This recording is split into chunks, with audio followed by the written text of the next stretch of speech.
The Oculus Quest 1 is a fantastic little device, and we still play on it constantly. Even just yesterday, we were playing Demeo in this house with my family, and my dad was using the Quest 1. The real question is it time for its untimely demise?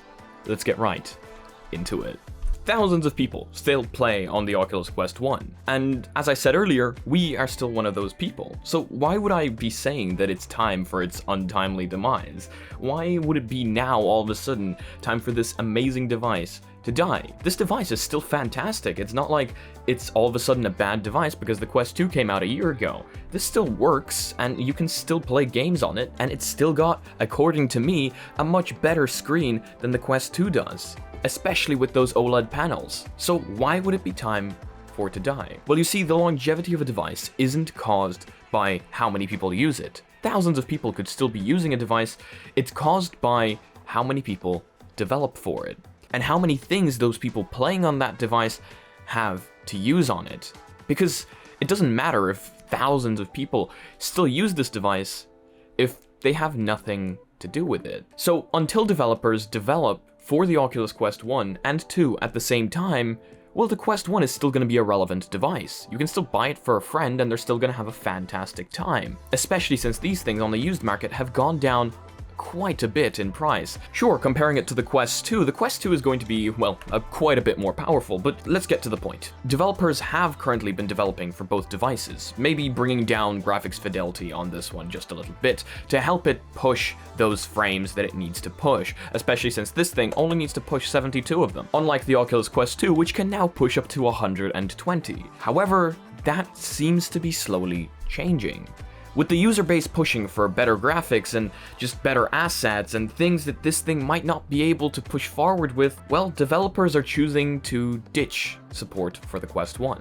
And once this eventually happens, that's when the Quest 1 truly dies. Because the only games you'll be able to play on it are games that came out up until then. And this is perfectly normal. This is absolutely normal. This is what happens with pretty much every console ever.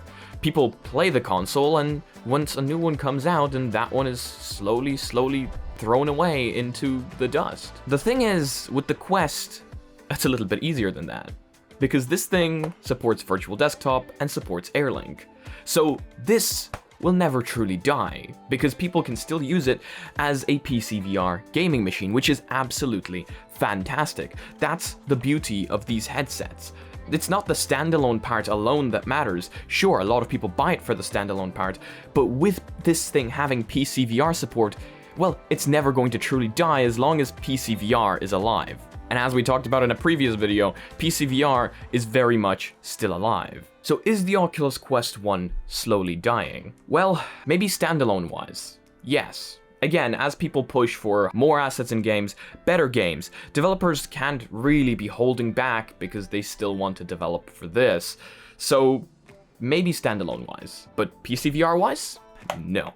Not anytime soon. Which is what's so great about these devices. However, what pushed me to start this conversation to begin with? Well, that is because from Upload VR, we have confirmation that Alvo will release on the Quest 2 only. The original Quest will not be supported.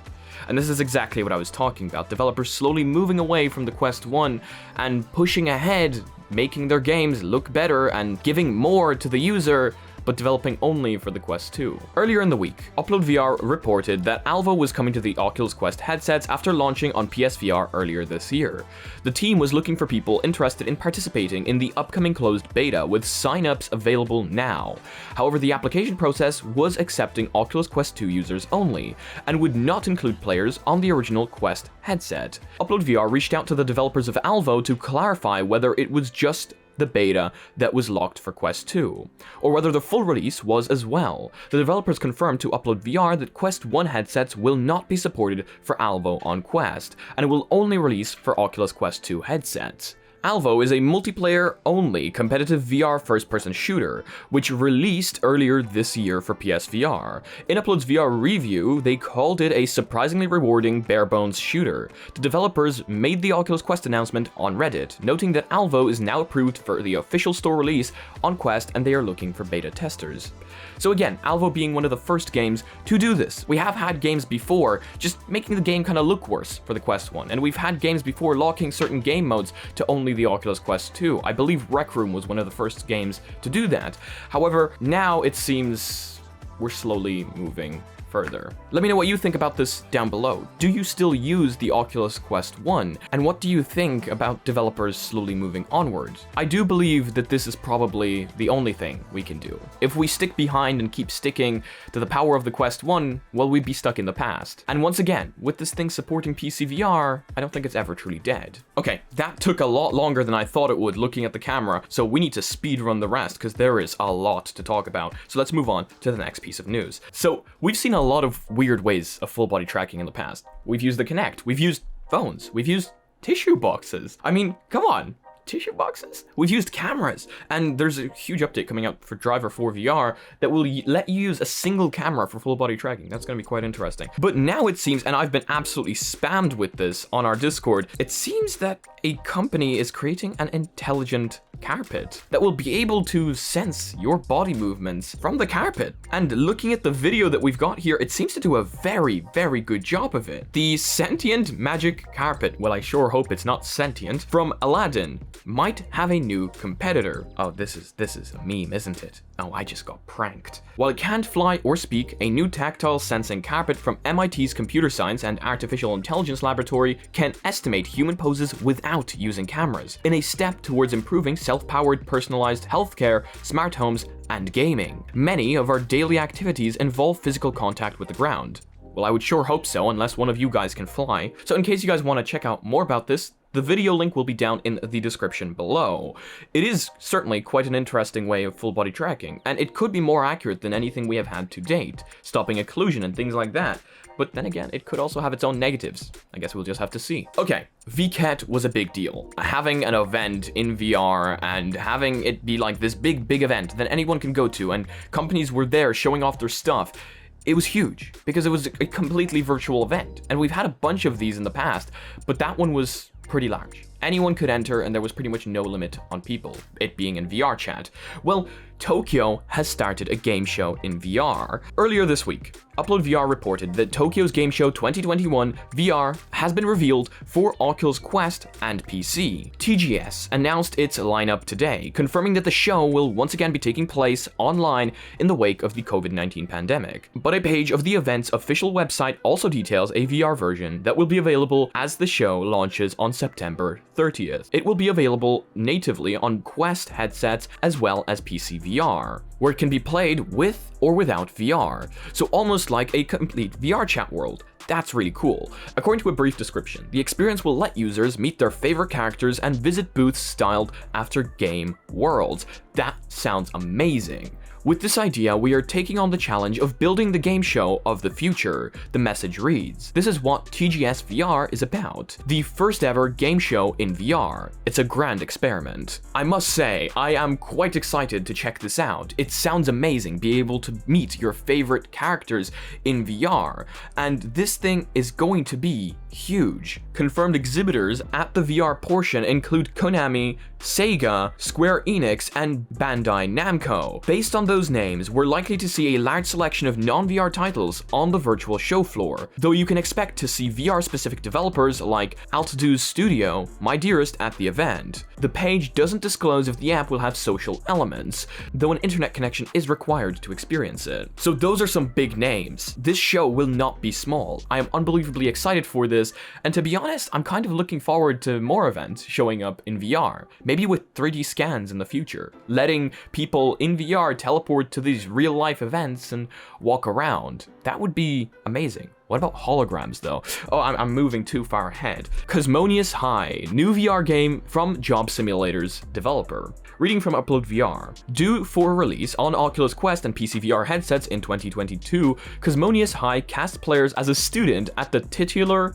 high school for aliens. You'll meet a weird and wacky cast of characters and work with them to solve problems as an unexplained series of malfunctions plague the school. That definitely sounds pretty interesting. I've played pretty much all the Job Simulator games and Vacation Simulator before. I've played through all of them just because Job Simulator was actually one of the first games I ever played in VR, so I do still have that connection with it. And seeing that the developer is still working on these games and releasing more for us is quite exciting. I quite like the art style and enjoy what they're doing, so I'm looking forward to seeing this. Let me know what you think down below. PlayStation's big showcase will not show off the PSVR. And while this is unfortunate, well, we could have kind of seen it coming. Sony just announced what looks to be a significant PlayStation showcase event for next week, but don't expect to see the PS5 VR headset at the show. The event takes place on Thursday, September 9th, and will feature updates from PlayStation Studios and some of the industry's most imaginative developers. It'll last 40 minutes and have a focus on titles coming to the PS5. What it won't have, however, is any new information on PS5's VR headset, Sony announced earlier this year. PlayStation's next generation of VR won't make an appearance this time. The announcement on PlayStation blog reads, but there will be plenty of great PS5 games from developers large and small. Now, I certainly will be checking out the event just because I'm interested in what PlayStation has to show off, but unfortunately, we will not be seeing the PSVR headset this time. Now, we did get a little glimpse of what the controllers may or may not look like when I was taking a first look at the Pimax Sword controllers. We got a look at that huge orb. As you can see right here, it's an absolutely huge orb, like seriously, but it certainly looks quite interesting. So in case you're interested in that first look, make sure to check out that video somewhere up here. There's an Oculus Quest Hockey game that lets you use a real hockey stick. Yeah, I can't see this going wrong in any way. You guys remember the beautiful times we had with the Wii and the Wii Bar and Wii Golf and every other time you threw a Wii controller at your TV? Well, it seems that this is the next best thing, but this time you'll be breaking more than just your TV. What could be more dangerous than swinging a hockey stick around your living room? Doing it blindfolded, wearing an Oculus Quest, of course. That is exactly what you can do with Hockey VR from Melcher Studios. I'm sure I'm pronouncing that wrong. The game itself is now out on Oculus App Lab for $3.99 and lets you take shots at the goal. But Melcher also sells a peripheral it calls the Real Stick. This simple clip-on allows you to hang the ring of the Oculus Quest touch controller onto the handle of the hockey stick and then hold the stick instead of the controller. So once again, this does seem pretty dangerous, and in my tiny play space, I will not be going anywhere near it. However, for any of you with larger play spaces that like playing hockey, this might honestly be a great peripheral. Let me know what you think about it down below. Garry's mod sequel, SNBox, gets full-body VR tracking and more. SNBox is an in-development sandbox game/engine designed as a sequel for the legendary Garry's mod, a game that turned Valve's Source engine into a multiplayer playground and creation tool which has spawned games, memes, and machinima. In the latest SNBox development update, the studio revealed a significant addition to the software's VR support. The team has added VR controller and tracker tracking, allowing for basic hand tracking and full body tracking. Tracking can be used to animate characters inside the game, as demonstrated by developer Varados, who has added early support for VR chat avatars inside SNBox. Wow, that's actually pretty cool. Adding support for VR chat avatars to a different game? That is like on another level, bringing your avatar like through the metaverse with you. So again, kind of like Ready Player Me. Yeah, so that's pretty cool. Now here's one I did not expect at all. ABBA has entered the digital realm with 3D avatars. Of course, this one's almost as bad as the one I made at the beginning of the video. ABBA returns after 40 years with new music and a unique concert experience featuring their de-aged 3D avatars. ABBA, the Swedish pop group behind massive hits such as The Dancing Queen, Take a Chance on Me, and Mamma Mia. Guys, if you don't know these, I'm clearly too old, and that's scary, is returning to the stage as digital avatars, or avatars, to promote Voyage, their first new album in 40 years. Wow, now musicians are taking on the role of 3D avatars. Now I know there was concerts and things like Fortnite, which I still find kind of weird, but this is another step towards that. And check this out. Look at how much of a coincidence this is. Just as I'm editing this video, I get this notification. That's amazing. And finally, Beat Saber's new music pack was Skrillex. So take that as you will. Some people hate Beat Saber's music packs. They say they're not mapped correctly, and they say they're just mapped bad. But that new music pack that we were talking about last video, well, that was Skrillex. So if some of you are excited for that, let me know whether it's good or bad down in the comment section below. But yeah, that is going to be it for today's video. Thank you all so much for joining me today. I hope you all have a fantastic day or night. Make sure to let me know what you think about all of these subjects down below. I'm always super excited to hear your guys' opinion and what you think about all of these things, especially since we talk about very interesting subjects usually. But yeah, if you guys liked the video, please leave a like. If you guys disliked it, I guess this button works too, but please tell me why down in the comment section below. If you guys are not yet part of the community, make sure to join our Discord down below. Make sure to join our Reddit, where I want to see you posting your spicy memes. If you guys would like to support the channel in any way, shape, or form, we've got sick mugs down below that boost your FPS by 300% and merch that doesn't put a huge on your body. And if you guys want to know for pitch content coming up on the channel, next smack that's going to forwarding my balance on this video. Peace.